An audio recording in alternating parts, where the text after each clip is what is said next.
Hello friends, welcome to my channel RS ji के academy. मैं आपका अपने चैनल पर बहुत बहुत स्वागत करती हूँ। तो चलिए बिना देर किए हुए शुरू करते हैं आज का बेहतरीन सेशन कांवड़ यात्रा के बारे में। जैसा कि सावन का महीना शुरू हो गया है, बम बोले के जयकारे लगने शुरू हो गए हैं, तो आपके भी मन में ये इच्छा होगी जानने की कि कांवड़ क्यों होता है, क्यों किया जाता है, इसको पहले किसने शुरू किया, कांवड़ कितने प्रकार से होता है। तो चलिए इस छोटी सी इंफॉर्मेटिव वीडियो में हम इसके बारे में सब कुछ जानते हैं, समझते हैं।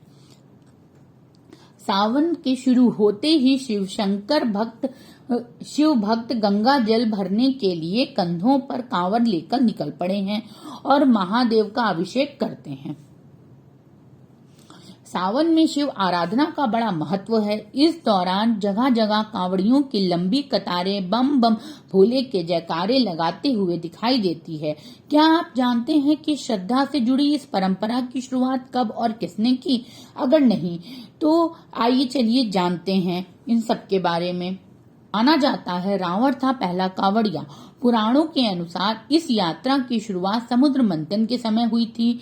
मंथन से निकले विष को पीने के लिए शिव शंकर जी ने अपने कंठ में वह विष धारण किया। विष के प्रभाव को दूर करने के लिए शिव भक्त रावण ने तप किया। इसके बाद कांवड़ में जल भरकर लाए और महादेव जी का जलाभिषेक किया। तो फ्रेंड्स, ऐसा कहा जाता है कि जब समुद्र मंथन हुआ तो उस समुद्र मंथन से विष निकला और उस हलाहल विष को शिव शंकर जी ने अपने कंठ में धारण किया और उसके प्रभाव को दूर करने के लिए वो जा करके नीलकंठ में बस गए। और जब रावण को ये ज्ञात हुआ कि शिव जी उसका दुष्प्रभाव शिव जी को है, तो रावण परम भक्त था शिव जी का, तो उसने तप किया और कांवड़ यात्रा करके शिव जी के ऊपर गंगा जल चढ़ाया और जिससे उस विष का प्रभाव कम हुआ। इस यात्रा को श्री राम ने शुरू किया। ऐसा भी माना जाता है कि भगवान राम पहले कांवड़िया थे। कहते हैं श्री राम ने झारखंड के सुल्तानगंज से कांवड़ गंगा जल लेकर बाबा धाम के शिवलिंग का जलाभिषेक किया था। श्रवण कुमार ने की थी कांवड़ की शुरुआत।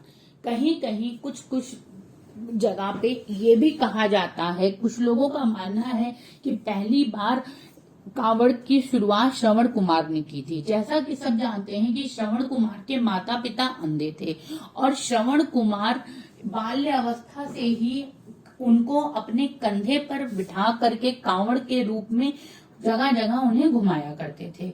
तो ऐसा कहते हैं कि पहली बार जो कांवड़ बनाया था वो श्रवण कुमार ने ही बनाया था। तो चलिए जानते हैं इसकी कहानी। कुछ लोगों को मानना है कि पहली बार श्रवण कुमार ने त्रेता युग में कांवड़ यात्रा की शुरुआत की थी। अपने दृष्टिहीन माता पिता को तीर्थ यात्रा कराते समय जब वह हिमाचल से ऊन में थे, तब उनके माता पिता ने हरिद्वार में गंगा स्नान करने की इच्छा के बारे में बताया। उनकी इस इच्छा को पूरा करने के लिए श्रवण कुमार ने उन्हें कांवड़ में बिठाया और हरिद्वार लेकर गंगा स्नान कराया। वहां से वह अपना साथ गंगा जल भी लेके आए। तभी से माना जाता है कि कांवड़ की शुरुआत हुई। परशुराम के पहले कांवड़िया। कुछ विद्वानों का ये भी मानना है कि सबसे पहले भगवान परशुराम ने कांवड़ से गंगा जल लाकर उत्तर प्रदेश के बागपत के पास स्थित पुरा महादेव का जलाभिषेक किया था। वह शिवलिंग का अभिषेक करने के लिए गढ़मुक्तेश्वर से गंगा जल लाए थे। इस कथा के अनुसार आज भी लोग गढ़मुक्तेश्वर से गंगा जल लाकर पुरा महादेव का अभिषेक करते हैं। गढ़मुक्तेश्वर को आज ब्रज घाट के नाम से भी जाना जाता है। अब पुरा महादेव कहाँ पर है? बागपत, यानी कि उत्तर प्रदेश के पास, मेरठ के उत्तर प्रदेश के पास है। और गढ़मुक्तेश्वर कहाँ पर है? गढ़मुक्तेश्वर आपका पहले का हापुड़ जिला, उत्तर प्रदेश। देवताओं ने किया जलाभिषेक। ऐसा भी मान्यता है, ऐसी भी कहा जाता है कि जब वो हलाहल निकला और शिव जी पी करके नीलकंठ पे जाके विराजित हो गए और उसकी गर्मी के प्रभाव से वो उसको सह नहीं पा रहे थे, तब शिव शंकर जी ने कि चांद है, जो कि चंद्रमा है, जो हमेशा शीतल रहता है, उसको उन्होंने अपने सर पर धारण किया और तब शंकर जी के सभी देवी देवताओं ने मिल करके उनका रुद्राभिषेक, उनका अभिषेक किया, जल से अभिषेक किया। अब चलिए, ये तो हमने जान लिया कि कौन कौन पहले कांवर की शुरुआत किया। अब आपके भी मन में ये सवाल आता होगा कि भोले को क्यों प्रिय है सावन का महीना, सावन में ही क्यों की जाती है कांवड़ यात्रा, कभी और भी तो की जा सकती है। तो चलिए, इसके बारे में भी एक छोटी सी कहानी जान लेते हैं। इस संबंध में ब्रह्मा के पुत्र सनत कुमारों ने शिव जी से प्रश्न किया था कि आपको सावन का माह क्यों प्रिय है शिव जी। शिव जी ने बताई बात। अब शिव जी ने क्या बताई बात? माता पार्वती ने शिव जी को प्राप्त करने के लिए कठोर तप किया था, जिसके चलते सावन के माह में शिव जी ने माता से विवाह किया था, इसलिए शिव जी को सावन माह प्रिय है। अच्छा, सावन में ऐसा भी कहते हैं कि भगवान शिव सावन के महीने में पृथ्वी पर अवतरित होकर अपने ससुराल गए थे और वहां उनका स्वागत जलाभिषेक से किया गया था। माना जाता है कि प्रत्येक वर्ष सावन माह में भगवान शिव अपने ससुराल आते हैं। भूलोक वासियों के लिए शिव कृपा पाने का ये उत्तम समय है। अब चलिए, हम जान लेते हैं कि कांवड़ होते कितने प्रकार के हैं। हमने उसकी कहानी तो जान ली, हमने ये भी जान लिया कि कांवड़ के क्यों सावन में ही क्यों मनाया जाता है।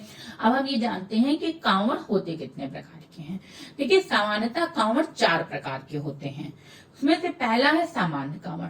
सामान्य कांवड़ वह कांवड़ है जहां यात्री जहां चाहे वहां रुक के आराम कर सकते हैं, लेकिन उनका एक ही नियम होता है कि कांवड़ को उन्हें जमीन पर नहीं छोड़ना है।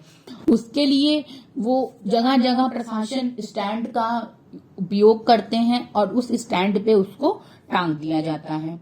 और डाक कांवड़ क्या होता है? इसमें यात्री को शुरुआत से शिव का जलाभिषेक तक बगैर रुके लगातार चलते रहते हैं। यानी डाक कांवड़ में कहीं पर भी रुकने की, कुछ भी खाने की, पीने की या किसी भी प्रकार का विश्राम करने की अनुमति नहीं होती है। यात्री जब से गंगा जल को भर लेता है और जब तक वो शिव जी को नहीं अर्पित कर देता है, तब तक वो लगातार बिना रुके चलता ही रहता है। अब खड़ी कांवड़ क्या होता है? भक्त खड़ी खावर लेकर चलते हैं। उनकी मदद के लिए कोई ना कोई सहयोगी उनके साथ चलता रहता है। ऐसा कहा जाता है कि जब खड़ी कांवड़ ली जाती है तो उस समय बहुत से भक्त अपने साथ कई मित्रों गण को लेकर के जाते हैं। तब जब उसे वो विश्राम करना रहता है तो वो अपना कांवड़ अपने मित्र गणों को दे देता है और मित्र गण उस कांवड़ को वहीं पर खड़े हो करके किसी न किसी प्रकार से पैर चलाते हुए या नृत्य करते हुए ऐसा प्रतीत होता है कि वो लगातार चल रहे हैं। दांडी कांवड़ सबसे ज्यादा कठिन कांवड़ माना जाता है। इसमें भक्त नदी तट से शिवधाम तक की यात्रा दंड करते हुए अर्थात लेटते हुए पूरी करते हैं। यह बेहद मुश्किल यात्रा होती है जिसमें कई दिन और कभी कभी 1 माह का समय तक लग जाता है। और फ्रेंड, कांवड़ यात्रा में कई तरीके की शोभा यात्राएं निकलती हैं, कई तरीके की खूबसूरतियां, सुंदर सुंदर झांकियां निकलती हैं। लोग जगह जगह पे उनके लिए व्यवस्थाएं प्रशासन की ओर से की जाती हैं। अब सो फ्रेंड्स, हमने बहुत ही छोटे में कांवड़ की सारी चीजें जान ली कि कब शुरुआत हुई, कब इसका सावन में ही क्यों प्रिय है और कितने प्रकार के होते हैं। अब चलिए थोड़ा सा शिव के 8 प्रतीकों के बारे में भी जान लेते हैं। जब हम बात कर ही रहे हैं तो शिव के 8 प्रतीक। चंद्रमा मन की स्थिरता और आदि से अनंत का प्रतीक। यानी चंद्रमा जो है ये आपके मन की स्थिरता और आदि से अनंत यानी शुरू से अंत तक का प्रतीक है। त्रिशूल 3 शक्तियां, ज्ञान, इच्छा और पूर्णता का सूचक। त्रिशूल 3 शक्तियां, ज्ञान, इच्छा और पूर्णता का सूचक। डमरू, डमरू सृष्टि के आरंभ और ब्रह्मनाद का प्रतीक। डमरू सृष्टि का आरंभ और ब्रह्मनाद का प्रतीक। ऐसा कहा जाता है कि डमरू से ही सृष्टि का आरंभ हुआ है। रुद्राक्ष, रुद्राक्ष शुद्धता और सात्विकता का प्रतीक। रुद्राक्ष शुद्धता और सात्विकता का प्रतीक। माथे पे गंगा, आध्यात्म की धारा का प्रतीक। तीसरा नेत्र, बुराइयों और अज्ञानता को खत्म करने का सूचक। तीसरा नेत्र, बुराइयों और अज्ञानता को खत्म करने का सूचक। सर्पमाला, अहंकार को वश में रखने का प्रतीक। सर्पमाला, अहंकार को वश में रखने का प्रतीक। बाघंबर, संसार में निडरता और दृढ़ता का प्रतीक। संसार में बाघंबर संसार में निडरता और दृढ़ का प्रतीक।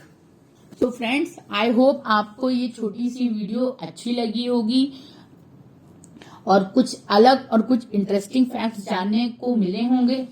तो फ्रेंड्स, चलिए मिलते हैं अपने नेक्स्ट टॉपिक में, नेक्स्ट वीडियो पे कुछ और नए फैक्ट्स के साथ। Thanks for watching this video.